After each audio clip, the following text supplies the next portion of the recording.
बिस्मिल्लाहिर्रहमानिर्रहीम। अस्सलाम वालेकुम। मैं समी इब्राहिम हूँ और आप देख रहे हैं हमारा यूट्यूब और फेसबुक चैनल। 3-4 बड़ी अहम ख़बरें हैं। एक तो ये कि जो शहबाज शरीफ साहब तुर्की जाना चाह रहे थे और इस पर बड़ा जो डिप्लोमेटिक कम्युनिटी है उन्होंने बड़ा इस पर एतराज़ भी किया था। हमने भी बोल चैनल पर ये सवाल उठाया था कि माजी में भी जब ज़लज़ला आया और नवाज़ शरीफ साहब वज़ीर-ए-आज़म थे तुर्की में, तो वो तुर्की के ज़लज़ले पर तो उन्होंने जब जाने की बात की तो पाकिस्तान के सफ़ीर ने उन्हें मना किया कि आप मत जाएं।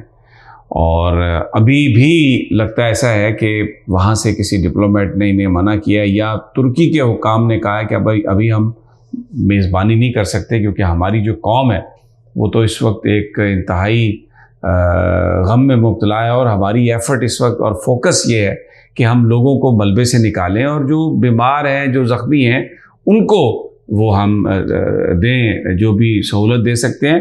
तो बजाय इसके कि कोई डिग्नेटरी आए यहाँ पर, अगर कोई वैसे मदद करनी है आपने तो उसके हवाले से सर आँखों पर, उसमें पाकिस्तान की आर्मी ने भी भेजे हैं जहाज़ 2, सिविल हुकूमत भी कर रही है।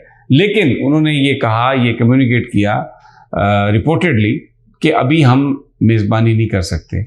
अब ये स्टोरी इसलिए अहम है कि ये पाकिस्तान में लोगों को बेवकूफ़ बनाते हैं। कहीं पर फ्लड आ जाए, कहीं पर ज़लज़ला आ जाए तो क्या करते हैं, हेलीकॉप्टरों पे बैठते हैं, अपने कुंबे को, दोस्तों को साथ भिजाते हैं। इनके लिए ये एक पिकनिक होती है। फ़ज़ाई जायज़ा लिया, वहाँ पे कैमरा जब ऑन हुआ तो गुफ्तगू शुरू कर दी, उतर गए, खाना पीना इनका साथ अपना, और वहाँ पर बैठ के इन्होंने एक तकरीर की टेलीविज़न पर और उसके बाद फिर खाना खाया और वापस आ गए। तो कहते हैं कि जी सैलाब ज़दगान की खुद निगरानी की, वहाँ पर गए। ये आपको अक्सर नज़र आता है। मुराद अली शाह, क्योंकि सिंध में फ्लड का पानी था तो वो जा रहे हैं, बिलावल भुट्टो साहब जा रहे हैं, ये शहबाज शरीफ साहब ने तो ये पकड़ ही लिया। नवाज शरीफ साहब तो इससे पहले ये करते थे कि खुदा न खास्ता यानी किसी के साथ, किसी बच्ची के साथ भी ज्यादती हुई है ना, तो उसके घर भी हेलीकॉप्टर के पूरी दुनिया को बताते थे कि इनके घर ज्यादती हुई है, और कहते ये थे कि जी मैं तो ये पुरसा देने के लिए आया हूँ। तो बहरहाल अब तुर्की की तरफ से जो जिस तरीके से ये मामला हुआ है, अब जनाब औरंगज़ेब साहबा कह रही है कि वज़ीर-ए-आज़म की मसरूफ़ियत की वजह से ये दौरा हमने मुलतवी किया है। कौन सी आपकी मसरूफ़ियत, आप कर क्या रहे हैं? एक अजीब बहरहाल सुबकी पाकिस्तान की मैं ये बताऊँ आपको कि ऐसा वज़ीर-ए-आज़म जो यहाँ पर फ्लड के मौके पर बड़े बड़े बूट पहन कर तो आप चले जाते हैं, लोगों को चकमा देते हैं, मीडिया पर जालसाजी करते हैं, लेकिन दुनिया इस बात की इजाज़त नहीं देती। तुर्की के हुकाम को अपने अवाम की रिलीफ और रेस्क्यू ज़्यादा अजीज़ है। वहाँ पर हुकूमत का और अवाम का एक मोहब्बत का रिश्ता है। वो इन जालसाजियों से अपने लोगों को बेवकूफ़ नहीं बनाते। तो उन्होंने कहा भाई आप ज़रा आराम करें, हम जो काम कर रहे हैं हमें वो काम करने दें। दूसरा, सदर ममलिकत आरिफ अलवी ने एक ख़त लिख दिया। उन्होंने चीफ इलेक्शन कमिश्नर से ये कहा है कि 90 दिनों के अंदर अंदर इंतखाबात होते हैं जब असम्बलियाँ डिज़ोल्व होती हैं। तो अब KPK और पंजाब असम्बली को डिज़ोल्व हुए 3 हफ्ते गुजर गए हैं और आपने अभी तक इंतखाबात की तारीख नहीं दी। और इसमें मैं आपको बताऊं, इलेक्शन कमीशन की जो बज़ाहिर एक दोगलापन हमें नज़र आया वो ये है कि इन्होंने ज़िमनी इंतखाबात का शेड्यूल तो फ़ौरन दे दिया, लेकिन असम्बलियाँ तहलील हुई, उन इंतखाबात का इन्होंने शेड्यूल नहीं दिया।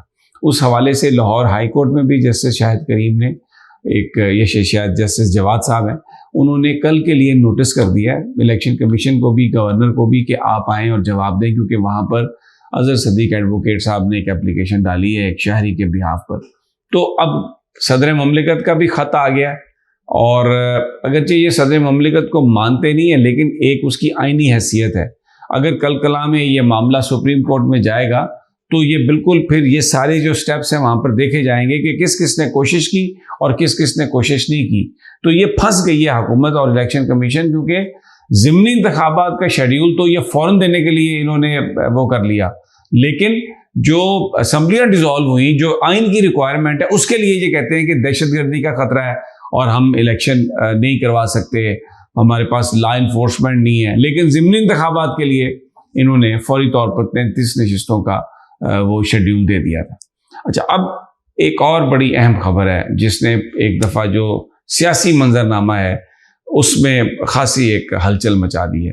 वो ये है कि 43 अरकान हैं PTI के कौमी असम्बली के, जिन्होंने ये कहा था कि हमने इस्तीफ़ा नहीं दिया, क्योंकि जब इमरान खान साहब ने कहा कि हम शायद असम्बलियों में वापस जा सकते हैं اور اس کی وجہ یہ تھی کہ ایک تو جو لیڈر آف دا اپوزیشن ہے اس کا آفس اس وقت بالکل راجہ ریاض کے پاس ہے، اور وہ راجہ ریاض اور شہباز شریف مل کے کیئر ٹیکر کا کوئی بھی اناؤنس کر سکتے ہیں۔ دوسری اس میں یہ مسئلہ تھا کہ پبلک اکاؤنٹس کمیٹی کی جو چیئرمین شپ ہے وہ نور عالم کے پاس ہے، نور عالم لوٹا ہو گئے تھے، تو وہ ایک انہوں نے اپنا ایک علیحدہ تماشا لگایا ہوتا ہے۔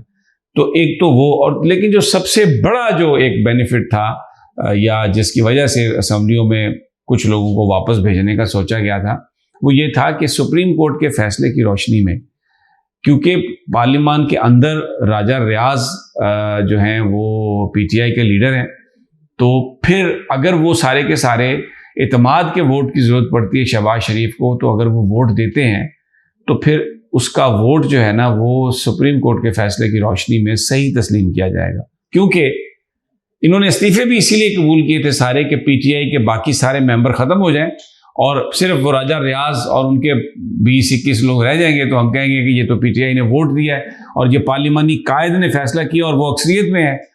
تو یہ جب پی ٹی آئی نے جب یہ اس کو کیلکولیٹ کیا تو واپس جانے کی بات ہوئی، تو انہوں نے جلدی سے راجہ پرویز اشرف صاحب نے سارے استعفے قبول کر کے بھیج دیے، حالانکہ یہ 43 اراکین یہ اسپیکر ہاؤس بھی گئے، یہ پارلیمنٹ بھی گئے، اور انہوں نے بار بار ٹی وی پر بھی کہا کہ ہم اپنے استعفے واپس لے رہے ہیں، لیکن راجہ پرویز اشرف صاحب نے یہ استعفے فائنل کر دیے۔ تو لاہور ہائی کورٹ نے وہ استعفوں کا جو نوٹیفیکیشن تھا الیکشن کمیشن نے جو فوری طور پر دیا، اس کو لاہور ہائی کورٹ نے سسپینڈ کر دیا۔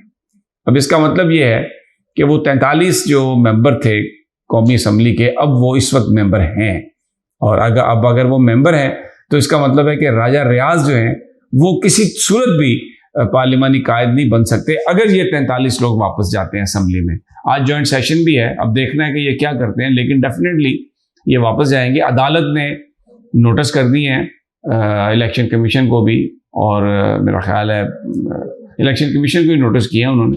تو اب یہ تو ریکارڈ پہ ہے کہ یہ بار بار کہتے رہے کہ ہم نے استعفیٰ نہیں دیا، ہم نے استعفیٰ نہیں دیا، اور لیکن راجہ پرویز اشرف صاحب کیونکہ ملے ہوئے تھے حکومت کے ساتھ اور ان کو پتا تھا کہ کیا کرنا ہے، تو انہوں نے یہ فوراً کر دیا تھا۔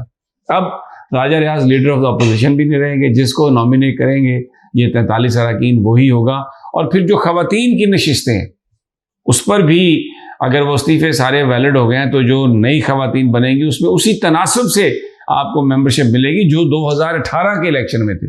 تو اب اس میں پی ٹی آئی واضح طور پر اگر اسمبلیوں میں جاتی ہے تو وہ راجہ ریاض صاحب ووٹ بھی نہیں دے سکتے، ان کے ساتھی اعتماد کے اگر ووٹ کی ضرورت پڑے ان کو شہباز شریف صاحب کو، اور جو اہم عہدے ہیں لیڈر آف اپوزیشن اور دوسرے وہ بھی پی ٹی آئی کے پاس آ جائیں گے۔ تو یہ بڑا ایک انٹرسٹنگ سینیریو بن گیا، اس لیے کہ بلوچستان عوامی پارٹی اور ایم کیو ایم آلریڈی وہ کہہ رہے ہیں کہ ہم ہیپی نہیں ہیں وفاقی حکومت سے، تو اب پھر دوبارہ شہباز شریف صاحب کی جو حکومت ہے وہ بالکل اس طرح ہوا میں اب لٹک رہی ہے۔ تو فروری کا مہینہ کہتے ہیں 15 فروری تک بڑی امپورٹنٹ خبریں آنے والی ہیں۔ بہرحال یہ تازہ ترین تھی، تو انشاءاللہ جلد آپ سے ملاقات ہوتی ہے۔ اگلی ویڈیو تک اجازت دیجیے، اللہ نگہبان۔